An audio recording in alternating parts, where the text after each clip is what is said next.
How are we doing, guys? We're back again. Another big match preview. Leicester City away from home, Sunday afternoon, 2 o'clock kickoff, and we're joined once again by another member of All Stats, aren't we? Making his second appearance on the channel, I believe. It is the one and only John McKenzie. How are you doing, mate? Hello, Oscar. Hi, Joe. How are you doing? Oh, good. Good stuff, good stuff. You feeling good after Newcastle, or a bit, ooh, thank God that was over kind of thing? Yeah, it's a funny one, isn't it? I did our review show this week with Darren Driver, and Darren was working when the match was on, so he watched the game back after the game had finished, knowing what the result was, and he was like, "Oh, it felt fine to me. It didn't feel that bad." So whether or not the effect of watching it back, knowing what's going to happen, completely changes it in your mind, I don't know. But for me, I'm just a little bit of worry for me that we're losing control so much in games after having been so strong last season. And yeah, a few things about the team that I'm just a little bit unsure about. Obviously the number 8 situation, the fact that we're very, very susceptible to ball carriers at the moment.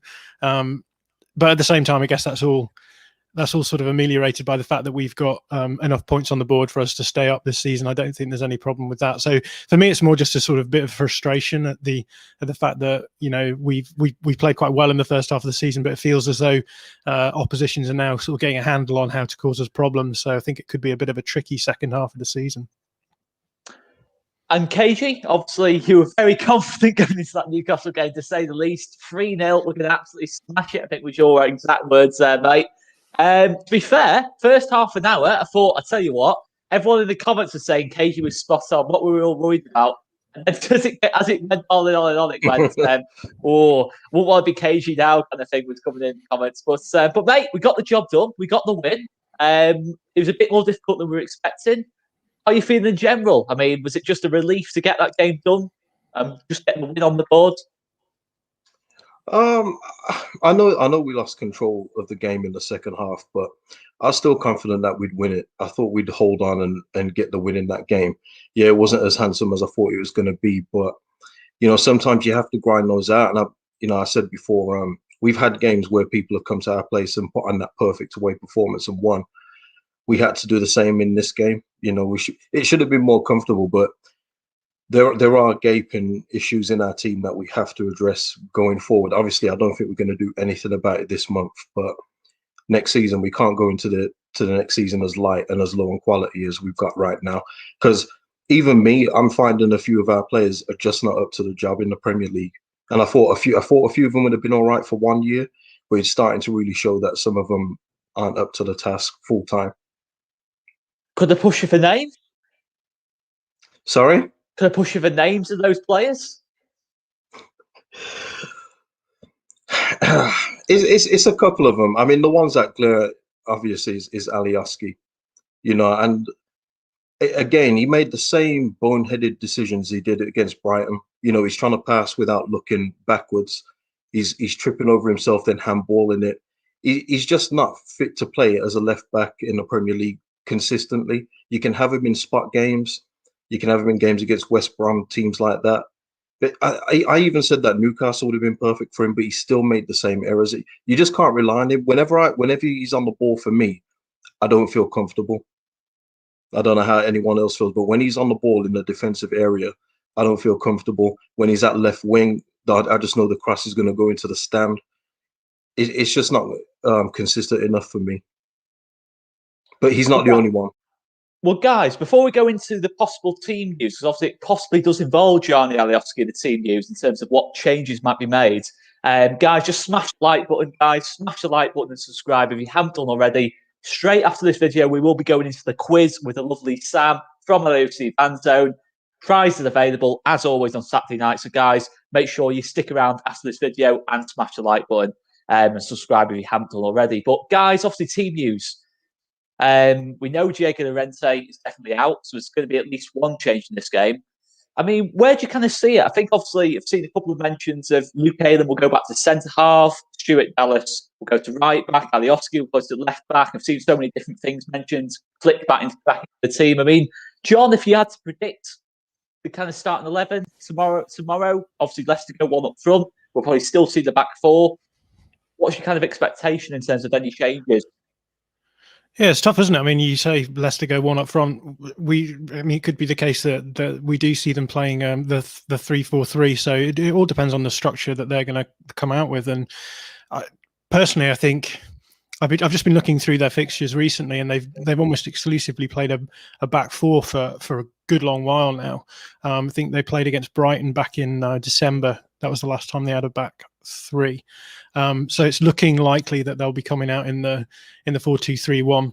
I do wonder whether or not Brendan Rodgers will consider perhaps coming out in the 3-4-3, because they caused us so many problems when they played like that at Elland Road. And we talk about this a lot on our channel, the fact that when you play that 3-4-3, it gives you a really nice structure to press in wide areas, and we're so vulnerable in wide areas that we could see that happening. But assuming that they do come out in the 4-2-3-1, I think we'll see the 4-1-4-1 from Leeds, which I think would be quite nice. It'd be quite nice to see Leicester play a little bit more of an open structure, because we know that teams that sit deep against us can cause us a lot of problems.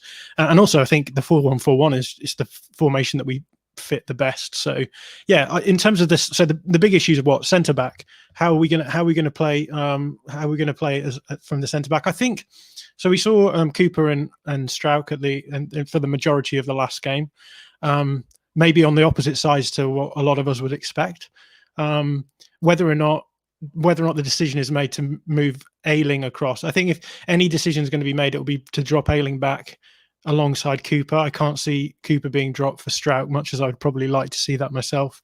In which case, then you've got the two fullbacks of Dallas and Alioski, right and left, respectively. Obviously, Phillips in the central midfield position. Bielsa seems to be sticking with Rodrigo at the moment. The big question then is going to be, who do you play alongside him? If Dallas is playing right back, then it will be a case of it's pretty much only Click who's left to play in that position, right? You could maybe go with Tyler Roberts, but it seems as though Bielsa likes to use Tyler Roberts as a sub to give a bit more dynamism and ball carrying in the middle, midway through games. I suppose the other option is if they do go with Struijk and Cooper again in the central defensive positions, they could bring in Dallas as another 8, as they did in the last game, which seemed to work quite well in terms of the defensive solidity. And then obviously Rafinha, Harrison on either side, and Bamford up front. So that will be my hunch as to what the starting 11 will look like. I mean, KG, do you agree with that, mate? Would you agree with John in terms of the potential starting 11 tomorrow afternoon? Yeah, I mean, I'm with John as well. I'd prefer to see Struijk and Ayling together in centre back. Again, sorry, Liam Cooper's another one on that list for me. He's, it's just not there, is it? And he's 29 now. We can't wait no longer for this guy to get mentally smart and efficient in defense. He just doesn't have it. Saying that, I like him around. As I say, you don't turf all these players out of the club, but you just have to reduce their roles where you can. And Llorente, again, it's so disappointing, man, because whether somebody made a good point to me, whether it's Bielsa's training methods, maybe he's having problems with that.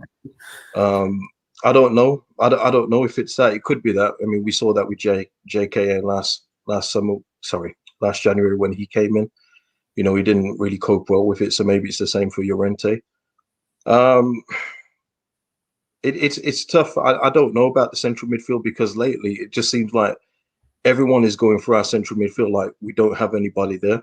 Even with Calvin back against Newcastle, it was more assured. It was a bit more, patched up.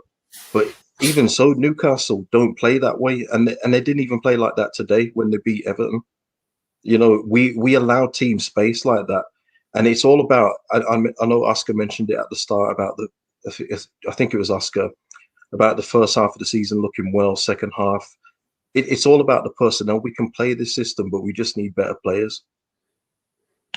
I mean, just to look at a bit more positive, Mr. Joe Wayman, obviously going the other way in terms of attacking, I'm looking at this man, Rafinha. I mean, obviously Leicester, we know at the moment, obviously they've never really properly replaced Ben Chilwell. It's not going to be a natural left back playing. It's probably going to be Castagne. According to Locks, according to Leicester forums, it looks like it's going to be a right back playing left back. Is that a place where we can hurt them potentially with Rafinha in top form at this moment in time? Yeah, I mean, yeah, you would imagine so. I remember we looked at the previous fixture where we were beaten 4-1, and obviously from that game we didn't have Rodrigo, Rafinha, and KP. Admittedly, Leicester missed some key personnel as well, the likes of Soyuncu, etc. So they were without key players as well. But I do think that adds something, the fact that we do have Rafinha. When I have seen Rodrigo, and I have enjoyed him, like West Brom against the lesser teams more so, even against Newcastle at times, is when the ball's played into him and he just drops that shoulder and he's straight looking for Rafinha on the right, and playing that ball over. So it'll be interesting to see how Leicester set up as well, because Rafinha he's the best player we've got for me personally. He's always picking up, the right positions, and he's someone that they definitely need to be wary of. And I know they are, like we've spoken to Leicester fans, they are. I think the Premier League are starting to take a little bit of notice of this guy now as well, to be fair. And it's still crazy that we got him for what we did. Just from a Leeds perspective, does no one think that the only change might be Alioski Click? And it might be Dallas left back and leave Struijk and Cooper from minute one? Like that would be my thinking. I would say, right, get Click in there, put Alioski on the bench, and I thought that would be the case. Do people not agree? Do we fully expect Ayling to go in at right side of centre back? I think that Bielsa likes to start with a left and right footer, doesn't he? So he'll more than likely move Ayling back to centre back to start with, and then see how the game progresses from there. That's just my hunch, just from going by what he's done previously. Yeah, I think it could go either way. I guess the interesting thing is the fact that the Click didn't start in the last game, and I wonder what that was about. I don't know whether or not, again, it's the first time, isn't it, that we've not seen Click starting pretty much when he can start. So there was clearly something that was going on there. Whether or not that's because Bielsa is feeling frustrated about like you've talked about, the lack of steel in the midfield, the ease with which teams can get through, and it was definitely the case against Newcastle that we were solid there in the first half, at least, when with Dallas playing in that position. Whether or not he's decided that that's not quite so important against Leicester, I don't know. But what I do think is that Leicester will, if they do play in that 4-2-3-1, they will probably progress the ball in the wide areas. So it may be the case that there'll be a little less worry about the defensive capabilities of the midfield. So it could be the case that Click is played. Yeah, it's really hard to read this game. I've done a few things previewing it, and there is a part of me that thinks, Brendan Rodgers could start with a back three. Like, there's nothing stopping him. They did so well against us in a back three before that he may just change it up. Just because he hasn't done that for a while doesn't mean that he won't. And in which case that would change things as well. And I think that look, we're in a situation now where opponents know that Leeds are really, really susceptible to ball carriers. Alan Saint-Maximin made it very, very obvious that if you've got someone who's quick, who can turn a player, then you can really cause havoc with Leeds' man marking system. And I'm interested to see whether or not Brendan Rodgers tries to make use of that in the middle. I don't know whether or not he'll maybe drop Maddison a bit deeper. Maddison's a sort of player who in the past has caused us problems, just moving the ball around when he was at Norwich, and I wonder whether or not he may be given a bit of a freer role to try and pull the Leeds markers around a little bit. The goal that Brighton scored against us, for example, saw Alexis McAllister, who was playing on the left, pull the ball right across to the right to set up Mope. And I think Luke Ayling was obviously miles out of position, but I'm pretty sure that Ayling was expecting Dallas to be there, but because Dallas was marking his man who was on the opposite side of the field, it created a huge problem for us defensively. And Brendan Rodgers is a smart manager, so I expect to see that kind of thing happening, a sort of fluidity in their front players. They've got, obviously, Harvey Barnes is going to cause a lot of problems in that respect as well. He's another player who he doesn't even need to turn players. He's just so rapid that he can probably stretch the defensive line as well. So yeah, I think that's what I'll be looking out for in the game tomorrow. The way that Brendan Rodgers is trying to manipulate space, uses players to drag our man marking system about. Sorry, I just wanted to ask a quick quick question. I think for me, what I've been thinking of lately in my head is just, if knowing what we know from the first game, knowing that we were soundly beaten, and Bielsa agreed with that in post-match and stuff, there was none of this stuff, oh, well, it was close, etc. We were soundly beaten. I know goals change games. Bamford missed one, Pablo missed one. But I'm interested to see if Bielsa does tweak it slightly to accommodate opposing teams. So, like, say if we were to go up against Man United next week, I dare say he's going at it the exact same. Do you know what I mean? So, just for the guess and for you as well, Oscar, do any of us expect Bielsa to change it at all, or is he just going to go out and say same again, and hopefully we'll take our chance? He changed it a bit against Tottenham, though, in terms of the fullbacks. I thought both fullbacks didn't push as much. You know, I think certainly, I know obviously Tottenham still won the game comfortably, but you look at the goals themselves. The goals themselves aren't a result of the system being too open. They were just 2 set pieces, and one was just a true moment of quality from Harry Kane in the wide areas into Son. I actually thought in that game, ironically, we did a really good job on Son in terms of the whole 90 minutes. I don't think what I really worried about in that Tottenham game was just getting hit after time after time after time again against Man United. You know, when you saw Stuart Dallas push too far against Man United, and kind of the wrong side, you know, the wrong side of the pitch, you know, wrong side of the winger, kind of in that kind of sense. And I thought Bielsa kind of, from that sense, adapted a little bit. And look, we're going to have to do more than that. It's going to be a long process, but I think another thing that concerns me a bit is we're just gifting teams goals at the minute, and to be interested to see what John thinks about this. I think our build-up play is all over the place at the minute. I think, you know, it's not just individuals. I think Melié's making a lot of mistakes, to be fair. I know he's a young goalkeeper, but I think he's made a lot of mistakes at the back. Sometimes his pass selection, I think, been a bit off last couple of games, especially against Newcastle. He was doing some crazy stuff with the ball. And I just think the whole team seems a bit narrow to me, John. I mean, you know, when we're trying to build up play, and the Click Rodrigo, you know, so many times in that second half against Newcastle, there were goal sides instead of, you know, being like on the other side of the pitch, you know, the other side of the markers to a sense. You know, we weren't able to get the ball up the pitch as a result or build any momentum. I mean, what's your feelings on that? It's not like we've changed. It feels like the opposition have adapted to us to an extent, and we've not been able to solve it. I mean, I'd love to see your analysis on that, mate. Yeah, so I think part of the issue that we're facing at the moment is that in the Championship, we were just dominating the ball in ways that meant that we weren't facing many counterattacks. So, you know, we would hold the ball a lot around the halfway line. We'd move it from side to side, trying to break teams down. Yes, occasionally. I mean, you think about the Luton game in particular in the run-in to the end of the season, where Harry Cornick gets that goal out of nowhere. Luton barely have the ball and they break on us. What's happening now is we're just not maintaining that possession. We're not getting the ball into dangerous areas without losing it in transition, and we're just inviting much more counter-attacking play. We're inviting a lot more chances from teams who are actually catching us when we're not set in our defensive situation.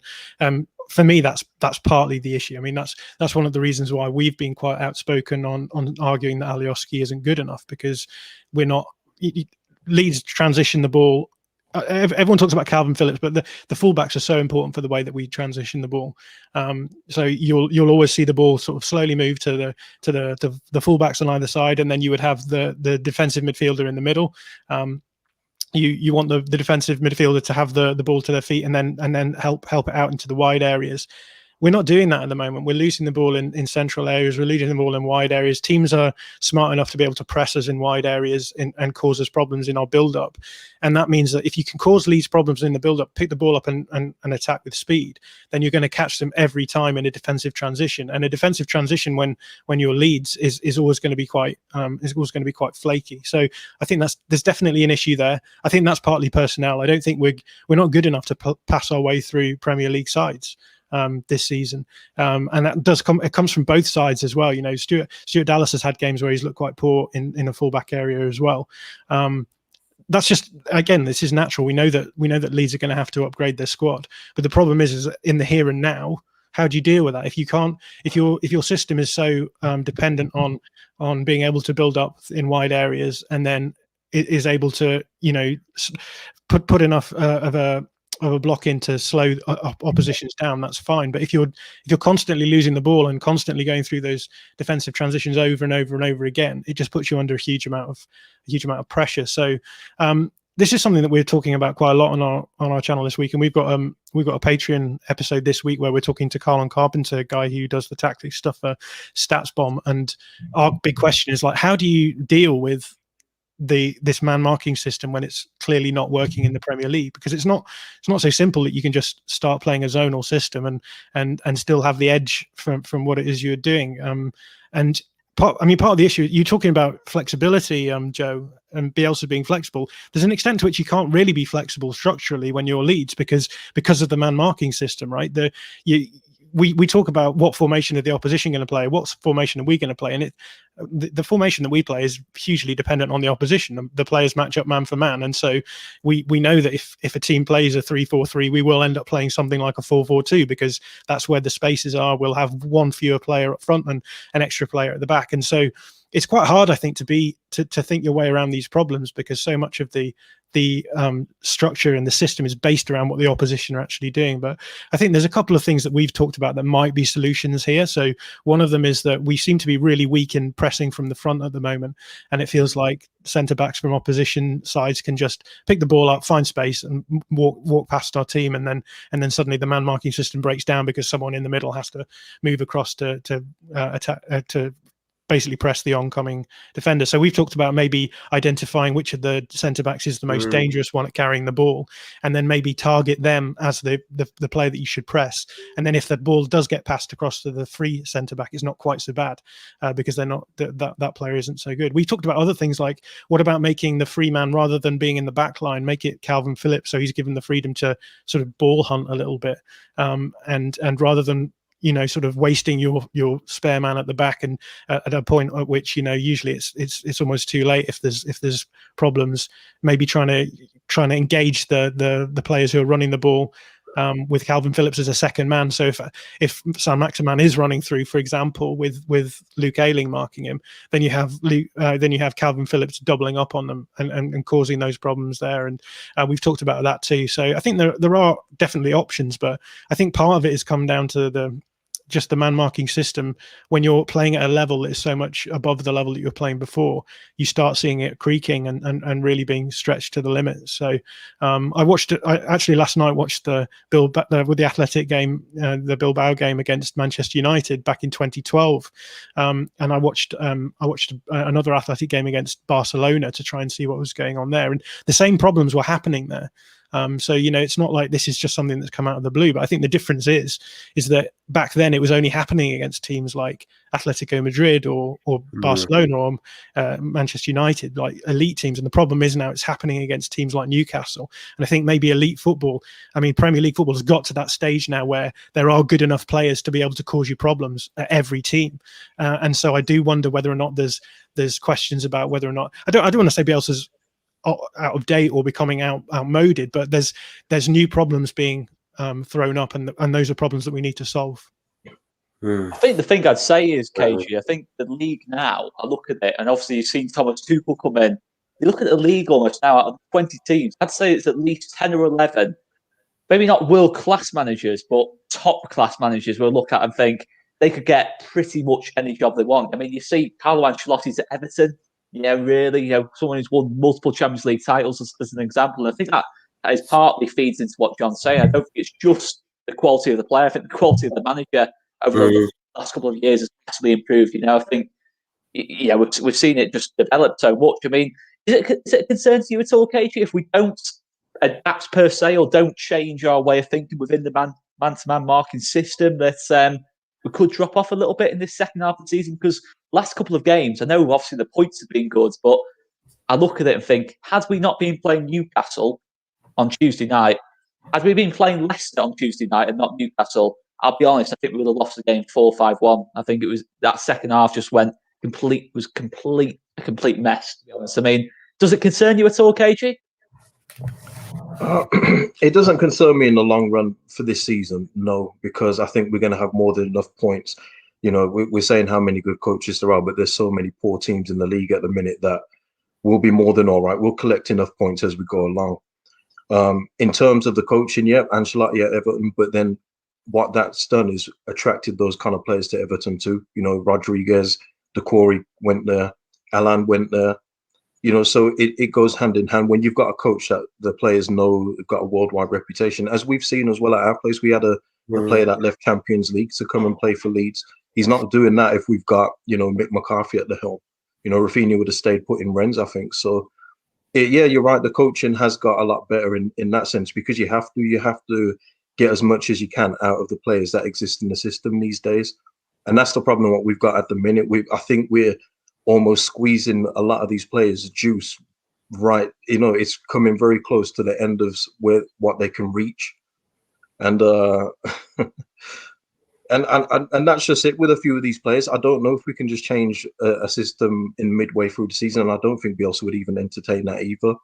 So we're just going to have to keep going the way we're going. But we need some of these players to get back just a little bit of form. Click being one. You know, it hasn't been good enough from him lately. And I wouldn't say that I'd want him sold or anything like that. I just want him to get back to that level where we're noticing him on the pitch a bit more.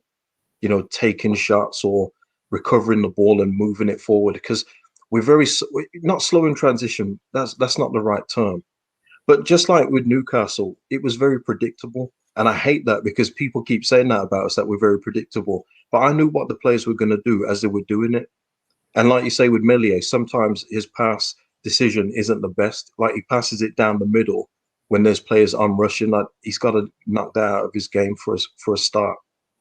So, yeah, I mean, and just efficiency with the ball, that's another thing that's killing us as well. Yeah. You know, our crossing, sometimes the crossing isn't good enough. I know Bamford got really frustrated with Rodrigo and Rafinha when, you know, they could have pulled it back and he kind of tap in. I think that played on him, and that's why I think he got subbed early, because I think he was just getting so frustrated with himself. Because we saw this with Bamford in the Championship, didn't we, where he didn't score for a bit, and then he's got his shoulders look a bit, you know, heavier, and he's moving a bit, you know, a bit more not so fluid as he did earlier this season. So we just need to get some of these players back into form. You know, that Jack Harrison goal against Newcastle, he needed that, because again, you know, he aired a shot in the first half, what you'd hope that we'd connect properly with. And we need, as I know it's so redundant right now, but we need more players like Rafinha, because when Newcastle are on top, he'll carry the ball and from an impossible angle pick out a pass like that and change the game. That's what we don't have. We don't have a lot of game changers like Rafinha. Yeah, bang on. I think what I would say, though, Joe, is I know obviously defensively and in terms of in the middle third, we are struggling. But I'd still say in that final third, even against Newcastle on Tuesday, we didn't play well, but we had chances to make it 3-1. You know, Tyler Robertson had a chance to make it 3-1. In that first 30 minutes, we could have been completely out of sight. And obviously, we lost a bit. We did lose massive control. And against Newcastle, that's a massive concern. But I still feel going forward, you know, if Leicester play a bit of a higher line, you know, play free at the back, and we've got Rafinha on the left centre back, Jack Harrison on the right centre back, and Bamford through the middle. You know, we've got that 1v1 battle. I think in terms of the pace, the dynamism, just the variety of players we have in that final third, I still think we can cause problems for Leicester. Okay, they're going to cause problems at the other end, but if we're in form, efficient, you know, if we're taking the chances like Jack Harrison did on that second goal, we can still cause some problems at the other end of the pitch, can't we, Joe?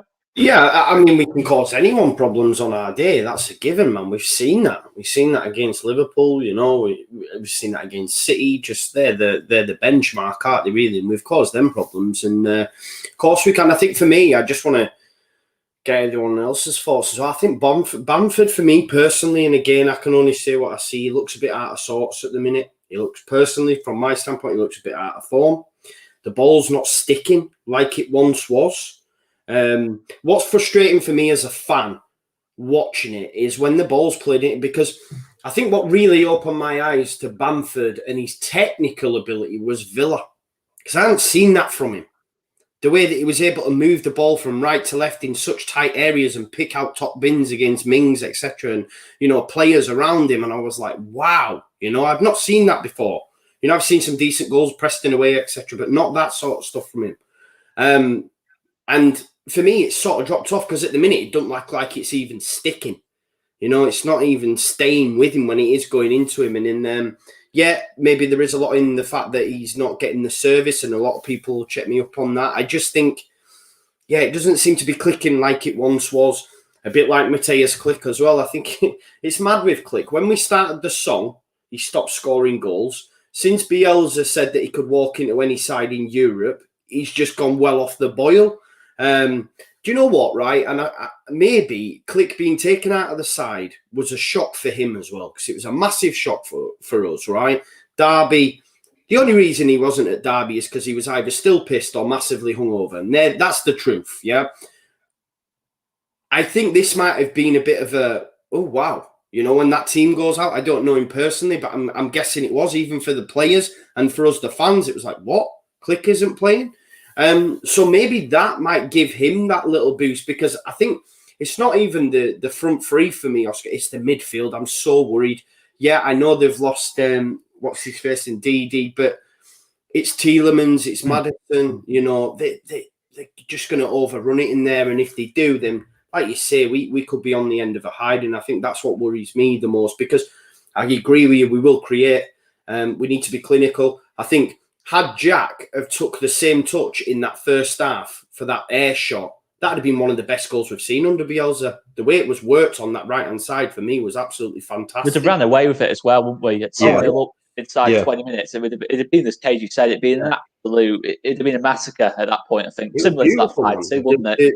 The football on that right-hand side, I was like, wow. And then it came over and he just air shot it. And maybe it's a good thing that happened, because he knew next time I'm going to take a touch this time, and it was a decent finish. But yeah, we need to be on form. We can cause anybody problems, in answer to your question. But I just think, for me personally, Bamford looks a bit off it at present. He needs a goal. He needs a goal, to be fair. And Joe, just going off the back of that, and that's where the problem lies as well. You take Bamford out, we put in Tyler Roberts up front. Yeah, no, I get it. Yeah. And this is what I'm talking about. You know, when Bamford came off, I know he wasn't playing the best. I know he wasn't having a great game. Partly responsible for the second goal too. But you're giving Tyler Roberts 30 minutes. Did anyone else think that Tyler Roberts was going to score when he came on? I didn't. I thought I thought he played all right, to be fair. Yeah, the last two, he's been impressive for me. I know I've seen it on Twitter and agreed, and Oscar will tell you I'm not his biggest fan.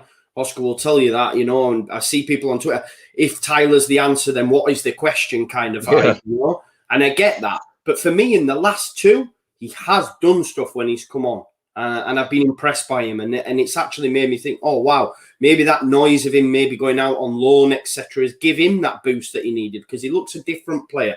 I know he's not scored, etc., and he can't really be starting him over Bamford. But, yeah, I think he's done all right, KG, in the last two games, for me anyway. Where do you stand, John? Can I? Yeah, I was going to just jump in and say, if you want to know what the question is that Tyler Roberts is the answer to, then the last two games, it has been that fact that in central areas we've not been dynamic enough. We've not when you play Click and when you play Rodrigo, those guys move the ball generally by passing the ball. And what we've seen, I think, is the reason why Bielsa has been bringing Tyler Roberts on a little bit, I think, in the midfield area, is because he's a player who will drop deep and pick the ball up and then will just drive into space. And that's really helped us. And one of the things I did actually in the Brighton game, we do the video analysis every week, just breaking down the game. And I had a whole 6-minute section just looking at what Tyler Roberts was doing. And what I was telling the viewers to do is say, look where he picks the ball up and look at the end of that phase of play where the ball's ended up. And we compared what was happening when Rodrigo and Click were doing it in the first half versus Brighton, and what was happening when Tyler Roberts was doing it. And the ball was just being moved much further down the field by Roberts. So I've always been of the opinion that Tyler Roberts is a decent backup striker. He's not been great in the 8 position very often, but in the last couple of games, I've really been quite impressed with what he's done. And I think that's partly because there's a realization by teams that Leeds play in wide areas, and so they leave a little bit of space in the middle, a little bit more vacant, and so you're getting Roberts able to drive into that space, and I think that's been really helpful. So again, this is all part of what we were talking about before, the fact that, you know, you're constantly being thrown up new tactical problems that you have to try and solve in different ways. And I do think Tyler Roberts has been a fairly good solution to those problems. But again, it depends. Like, we could play against Leicester and they could maybe not push out in wide areas. They might focus and try and build up through the middle areas because we're a little bit more empty there. So you never know. And I think that's why Bielsa is obviously a big upside. What's a big upside of his is that he's always thinking, like, where are we going to get the edge? What do we need to do now, substitute wise, to try and change the flow and the momentum of this game? So I think Tyler Roberts has been good in the last couple of games, and in a way that I didn't think was the only way he could be good. So hands up, I misread that situation. Cool. I mean, just looking at Leicester themselves, then, obviously I saw a bit of the game against Everton. I think what really stands out to me is no matter what system they play, they always find a way to control that middle third of the pitch. Even against us, they're playing a 3-4-3. We had a 3-man midfield against their 2-man midfield, and they were still able to control it. And it makes no sense, really. But I think obviously got Tielemans, as Joe said. Indeed, he's obviously out, but Mendy has been a really good backup for him, to be fair, this season. I think he was outstanding at Ellen Road. I mean, I look at this Leicester team and I just think in that sense, they've got a lot of dynamism in that sense. Creativity on both sides of the pitch. Obviously, James Justin, right back's been superb for him.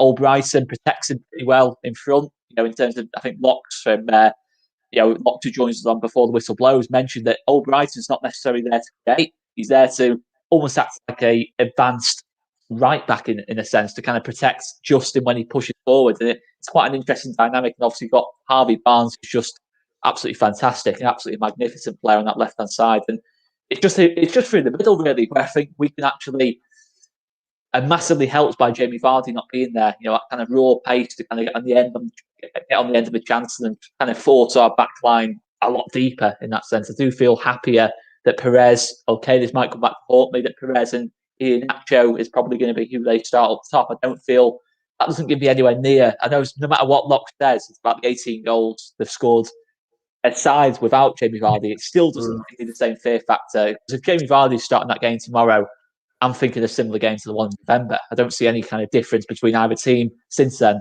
But I think without Vardy, I do feel the Leicester team is considerably weaker. I think in the Everton game, they dominated the game, but they couldn't get the killer goal. Even the goal they scored, Tielemans takes a shot from distance. Lucky. It's an error as well. Pickford, it's a Pickford mistake. It's lucky. I think you'd like to think Meslier saves that. I think Meslier all day long saves that. So, what are you seeing as the main strength of this Leicester team, John? I mean, individually, tactically, what's your kind of feelings on that? What's really stood out to you about Leicester this season? I think what's probably stood out for me the most is that this is a team that are tactically smart. This is a team that works hard as a unit, as well as having really elite players. We all know about Jamie Vardy and the way that he plays.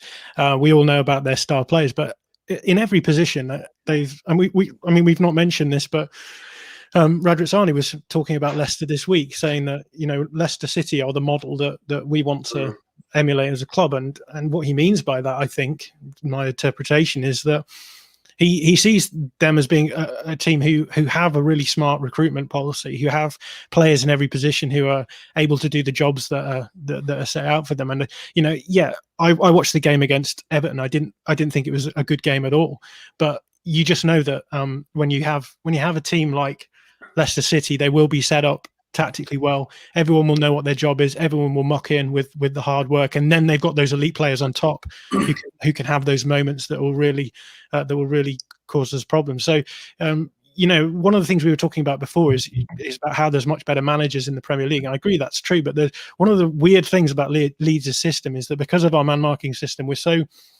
so vulnerable to teams that just have direct elite players. So we've seen teams like Chelsea who are being managed by Frank Lampard, who I don't think any of us would say is a great manager. They caused us huge problems. We saw Manchester United, Ole Gunnar Solskjaer, again, he's very good at setting his team up in a certain way. But at the same time, I wouldn't describe him as an elite manager. But again, they've got so many players in that team who are elite players who can go direct, can dribble with the ball, can carry the ball, and press resistant. And those teams cause us problems. And I think the thing with Leicester, it's almost the other way around, is that sometimes I feel as though against teams that are a little bit better drilled as teams, we almost have a systemic edge against them because Bielsa can read those teams, right? He can say, this is what this manager is going to try and do, and here's how we can find those weaknesses and break them down. So when it comes to Leicester, I kind of feel as though there's an element of that Leicester are one of those teams that are really well set up. They're really smart tactically, but at the same time, the thing that worries me about them is that they do have James Maddison, they do have Harvey Barnes, those players who can go direct, and if the system isn't working, they still have those players who, like we have in Rafinha, can actually cause those moments that will result in goals. And I think that's why Leicester City are such a great side, because they've built that that team with solid players in every position, and they recruit those they make those smart recruitments that no one would have seen. Right, Jamie Vardy, no one's expecting that to come off. You know, James Maddison, yeah, okay, we all knew that he was a great player in the Championship, but there's a big step up between the Championship to the Premier League. There's no guarantee that's going to come off. Harvey Barnes, we also know from the Championship, and again, they've persevered with him, and he's come on leaps and bounds. He was a bit raw for me at first, and was a bit inconsistent, and now he just looks like a real menace of a player to face. And so that's what I love about them, is that they build the team, but they also bring in these smart signings who are going to cause them problems, cause us problems in individual moments. And I think that's sort of what worries me, is that yes, okay, maybe they're not the best team, yes, maybe they don't have the best elite players in the Premier League, but they have a nice mix of both of them, and that'll be more than enough to cause any team problems in this division. Can't disagree with any of that. I mean, KG, obviously, John's mentioned there Harvey Barnes. I mean, he's an example where it's not necessarily the recruitment that just stuck with the player. I mean, is there any players you look at in this team at the moment who look a bit raw, but you think after a couple of seasons, maybe a season or two, could really not necessarily get to Harvey Barnes' level, but really step up and become top quality players in this team? Is there anyone you look at and think, you know, if we persevere with him a little bit more, you know, we can get into that level? I know obviously you've mentioned about quality, but is there anyone you look at and think maybe he does get a little bit of stick at this moment in time, but is going to develop into a good Premier League player? It's tough, man. I like to see a couple of our under 23s, not the midfielders or defenders, maybe like Greenwood and Geldhart, see how they get on in a couple of years. I'm looking at those two in particular. Maybe Charlie Cresswell, see how he develops in the system. Apart from that, I mean, Harvey Barnes, I mean, that bar, he has got better, don't get me wrong, but that bar isn't very high. If you see my bar for where I want this club to go is more, is he going to be like a Phil Foden? Is he going to be in that kind of conversation? That's the problem. That's where my issue with Tyler Roberts is. All the drill, all the running and everything is great. St. Maximin's got that, but he's got no end product. Tyler Roberts hardly shoots. I just don't know what he's doing at the minute. I said at the start, for Tyler Roberts, I'd like to see him out on loan, be the main man in the Championship somewhere, and then come back, you know, thinking I've got this. But I don't know. He just looks a bit lost to me. In terms, maybe Tyler Roberts could be one of those players. I don't know. I can't see it. I can't see it with any of these guys at the minute. Shackleton, possibly, if he gets more game time. But it's tough, isn't it? I don't know. I'm seeing a different side to KG tonight. I was thinking of writing these questions down. I was thinking, oh, KG's going to give you a really positive answer here after last week. He's going to get some really positive. KG's going to be the positive one out of all of us, to be fair. But I mean, Joe, obviously, if you had to pick out one, I love this, player, by the way. Sorry, I just want to thank you, Professor John, for your insight. You know what it is, though? They're not used to this sort of insight, you see. So they're like, who's this guy? Even a blind squirrel eventually finds a nut. If you talk as long as I do in answering questions, you eventually say something that's semi-insightful, right? I love that. Can we talk about Pascal Struijk if we're going to talk about talent? Yeah, let's do it. Because can I ask you, John? And I genuinely believe that, and I've said this. Sentiment needs to come out of it. If Diego Llorente or Robin Koch are fit and they're on the right-hand side, then for me, before the end of the season, I think we could see Pascal overtake Cooper. And I know he's club captain and all that, but sentiment has to come out of it for me. But I don't know whether or not Bielsa would do that, but I was saying it a good few weeks prior when he was playing in them games. I think this guy looks good, man. And obviously when he played him in the DM, it sort of everyone forgets about the decent performances he's had and say, oh, he's not that good enough. But I think at centre-back he's been exceptional. I remember the West Brom game. He kept carrying the ball out into Rodrigo, and it was really nice to see. That's why, I was so disappointed when Llorente went off, because within that 6 minutes, we've seen one where he picked up the ball, ran with it to halfway, and played a pass into Will. And I don't think the pass was that great, but it was just nice to see our centre-backs moving with the ball. And I think against the Leicester side, Pascal was doing that, and I really rate him, and I think he could take over Cooper 100%. Yeah. Centre back situation is really interesting at the moment, because I think one of the things that Darren and I have been talking about it quite a bit, because we brought in Robin Koch, right, and then we then brought in Diego Llorente a little bit later, after Koch had his debut against Liverpool, and Koch clearly picked up some kind of injury against Liverpool that without which I don't think they would have brought in Llorente. So the way that I see it is, we brought in Koch. Llorente was basically a backup for Koch, because they knew that eventually he was going to have this this operation somehow. So I see those two as being certainly for the right-sided centre-back options, with probably Koch as the player who's ahead in that pecking order, and I think that's a wise position. You know, you want someone like Llorente. Llorente was sort of going nowhere in Sociedad. He was not popular at the club. He sort of, his career's moving on. I think it's good for him to come in and be, you know, a backup option for a young talent who, and with the option of, you know, he could come in in a back three if it's needed. So that's how I see the right hand centre back side, and then obviously on the left side you've got Cooper and Struijk.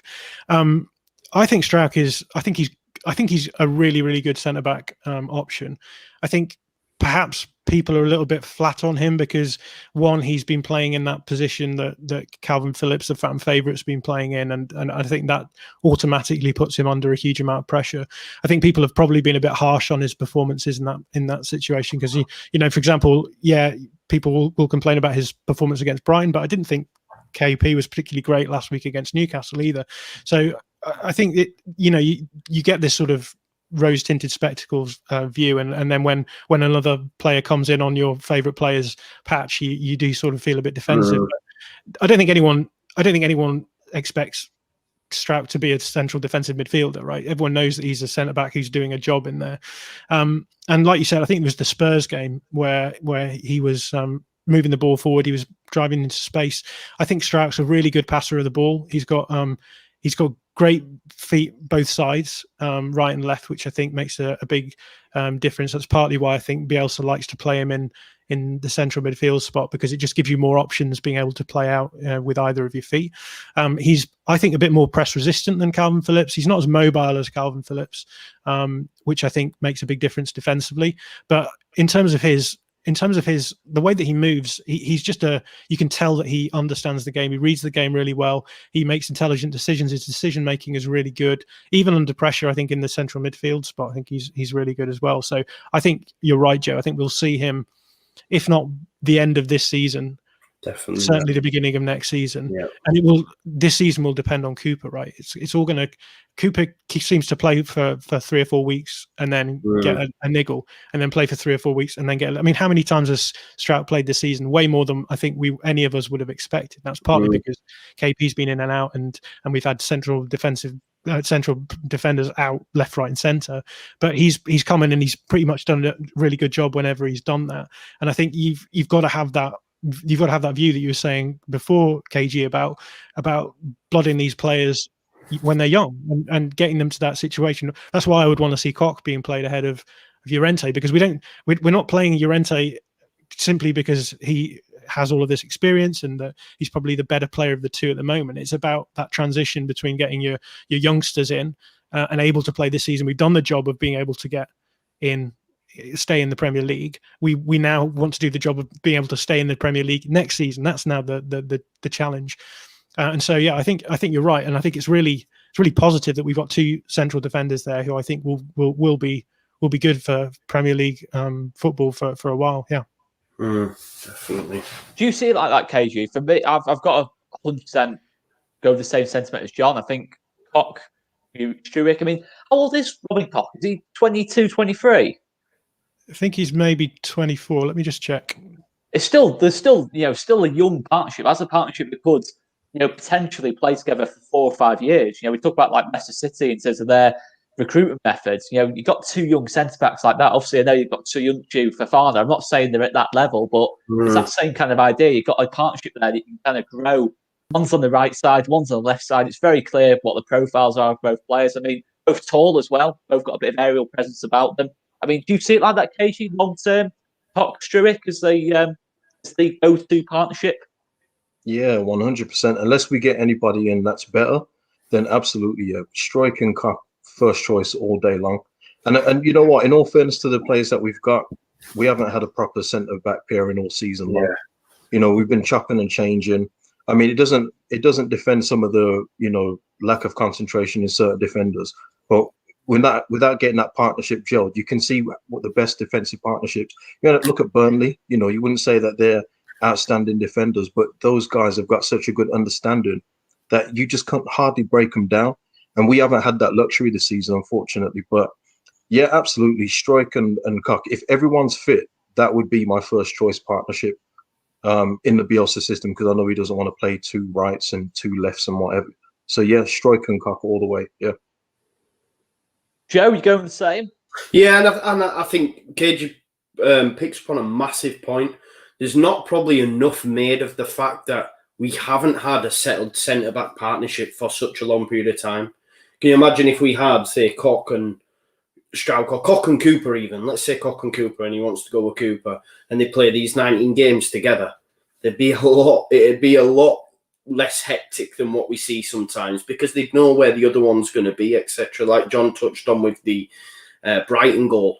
You know, Ayling just assumed he would be there. And I suppose that's more the man-marking system. But you get what I'm trying to say. They have that synergy between them. They know, right, he's going to be there, he's going to be there. But the fact that, I mean, we must have played every single different partnership we could have possibly played at centre-back, to be fair. I think it's 8 different partnerships I think we tried. I was actually having a little look at this. I think it's 7 or 8. I might be wrong on that. But we've had Ayling, basically all the different probabilities, all the different people we can try there. I think we've even tried Phillips in the back three at times against Burnley. So we've tried pretty much everything.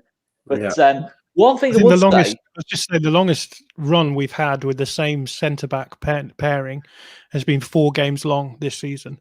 Out of a season of 19 games so far. So and beyond that, there's been a couple of times when we've had 3 in a row, but the rest of the times it's 1, 2, 1, 2. So and that be Cock and Cooper, John? I think it's I think it maybe it was Cock and Cooper, or it might have been. We went through a phase of Struijk and Ayling for a while as well, but I can't remember exactly which one it was. But I did remember the longest run we'd had was 4 in a row. Yeah, and can I just say on Robin Cock as well? I mean, it's been forgotten now because he's been out for so long, but he at one point was leading the league in interceptions, and also his forward pass and the way that he can, you know, split a pass through, very underrated too, and we've missed that a lot. It was a big part of him. It was a big part of us building out from the back to the wings, and we've missed him. With the centre-back pairing, I always want one player to be a little bit more proactive and one to be a little bit more reactive, and I think Struijk and Cock give you that. So Cock is a lot more proactive. He will get into players. He'll follow his defensive responsibility up the pitch and jump in, and he'll, you know, pick the ball up. He'll drive forward. He'll make those passes. I think it was... I'm just trying to think the game that we played where he went forward quite a bit and was dinking the ball in because we were trying to break a team down. I can't remember off the top of my head which team it was. Was it? Sorry? Was it Arsenal? It may have been Arsenal. There was one game where we just were given a lot of space and he just found that space and was going forward and looking to find those dink balls through, and he got quite a lot of criticism for that. But yeah, I remember. That was a really important game, I think, for him, because it just showed you that he does have that option as well. Whereas Struijk for me is a little bit more. He's a little bit more of an intelligent player, so he'll sit back and he'll shepherd players out into less dangerous areas. And again, I think he's a great passer of the ball as well. They're both really good for passing between the lines. I'd like to see Struijk develop a little bit more ambition, maybe a little bit more in terms of like ball progression as well, but I don't mind having one who's a little bit more staid and the other one a little bit more feisty, and I think that between those two of them, that's quite a nice pairing. Yeah, I mean, guys, just before we sign off tonight, because obviously we've got the quiz straight after this, guys, so make sure you stay tuned, stay on the channel. We'll be straight back on with another stream with the quiz, and you can find that anyway, guys. We will be straight back on. Let's push you for predictions. Obviously, me and Joe have gone. I think I went 2-2. Joe, are you sticking with your 2-1 leads? Yeah, I've always got to back the Whites. I've always got to back them. We said yesterday, and I think it's key. We can't concede early, mate. We can't concede early. We need to keep it a little bit tight. I'm not saying like, just put 11 men behind the ball for a period of time, etc., because it's never going to happen. But we just need to not concede early, and we should be all right, because we did create chances in that first game. Bamford missed a sitter prior to Barnes scoring. Pablo hits the crossbar at 2-1. goals change games. So we've just got to not concede early, and the longer we're in the game, the more chance, because we will create. We've just got to be clinical as well. Not concede and be clinical. That's the aim of football, really, isn't it? So pretty 2-1 Leeds is my answer. Yeah, 2-1. Have you used Michael Owen does there, Joe? It was pretty brutal, that, weren't it? KG, what are you going for, mate? I don't like that horse. Just before you do. All right. So what are we talking? Like realistically, head, heart. What we doing here? Yeah. Whichever's the most positive. Tell us both. General rule. Tell us both. Head. My heart is. I would go for a 2-2 draw. I think that would be an excellent result at Leicester team, because I know you mentioned at the start there, Castagna, he can play left and right back. He's one of those like Azpilicueta at Chelsea. Doesn't matter which side he's on, he's effective on both flanks. Albrighton, another threat. Barnes, Maddison. Yeah, and Iosi Perez and Iheanacho, we make these players score. We allow these kind of players to score. We did it against Newcastle with Almiron. He's not going to score for another 3 months now. Yeah, but that's the problem with our team. Oh man, okay, 2-2 with my heart in my head. I can't imagine anything but a Leicester win. But I would absolutely love to be wrong. This is one of those where you just prove me wrong, people. Prove me wrong. Iheanacho hat trick. 3-0 Leicester. Iheanacho hat trick. No, I keep imagining 3-1. I keep imagining 3-1 with like Barnes and Maddison getting 2 and 1 in whichever order. But hopefully this is where Bamford breaks his duck. Hopefully this is where Rafinha shows his class again and he's the difference maker for us again. I would much rather be wrong about this than correct. Yeah. John, what are you going for? Well, as you know, we never give predictions on our show, so you're going to struggle to get one out. Yeah. If you were to ask me now, if you were to tell me now we're going to get a draw tomorrow, I'd absolutely bite your hand off. I would take a draw tomorrow. Yeah. What I'm more interested in, I think, is seeing certain things that we've seen in the last few games sorted out. I'd like to see, I'd like to see us going deeper in the game with. I mean, I don't know when the goal was scored, when Koch made this mistake against back at Elland Road. It was pretty early on. I'd like it to see us stay competitive in the game a little bit longer than we did last time, just to see what we can do. See if we can stay in that game as long as possible. I think we'll start having an edge.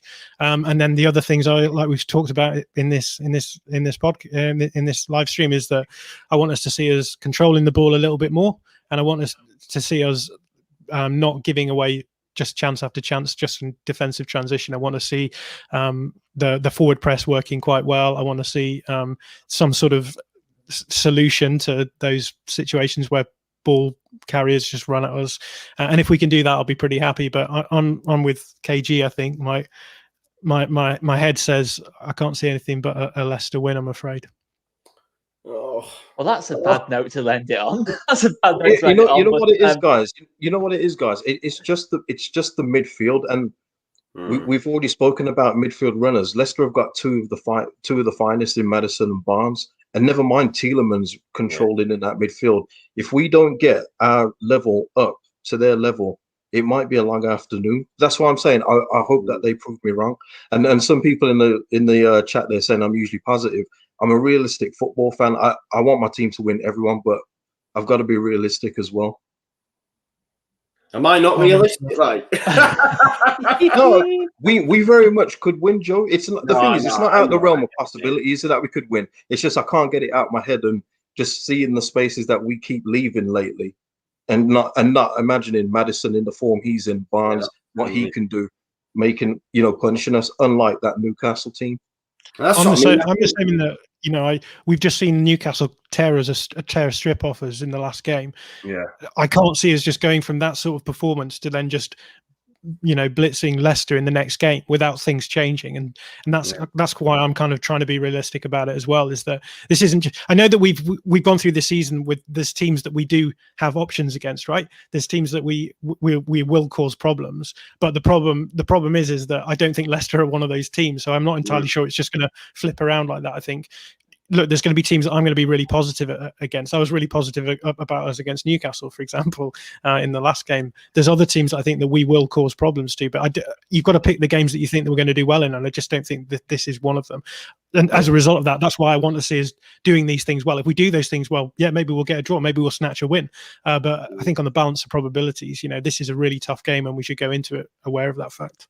Yeah. I think if we lose tomorrow, I'll take 6 points versus Everton and Palace, which is an even more realistic probability than beating Leicester, maybe. So yeah, let's do that. Well, guys, we're gonna have to sign it off there. Make sure you join us for the quiz. We're gonna be starting that in 2 minutes. In 2 minutes, we're gonna start the quiz. So we're gonna end this stream. Make sure you stay locked in on the channel. Smash the like on the video and subscribe. Make sure you follow All Stats Aren't We with Mr. John McKenzie there. Absolutely superb tactical analysis on games. And KGTV as well, guys. And we'll leave it there anyway. And one thing I will say, guys, is we'll either win, lose, or draw tomorrow. Any of those things could happen. That's all I'm going to say. I just had to out Michael Owen Joe there. But, guys, we'll leave it there. And we'll see you tomorrow on the live stream. We're starting from... What time are we starting from? We're starting from 1 o'clock. 1 o'clock. Yes. The boss has spoken. We're starting from 1 o'clock tomorrow. See you later, guys.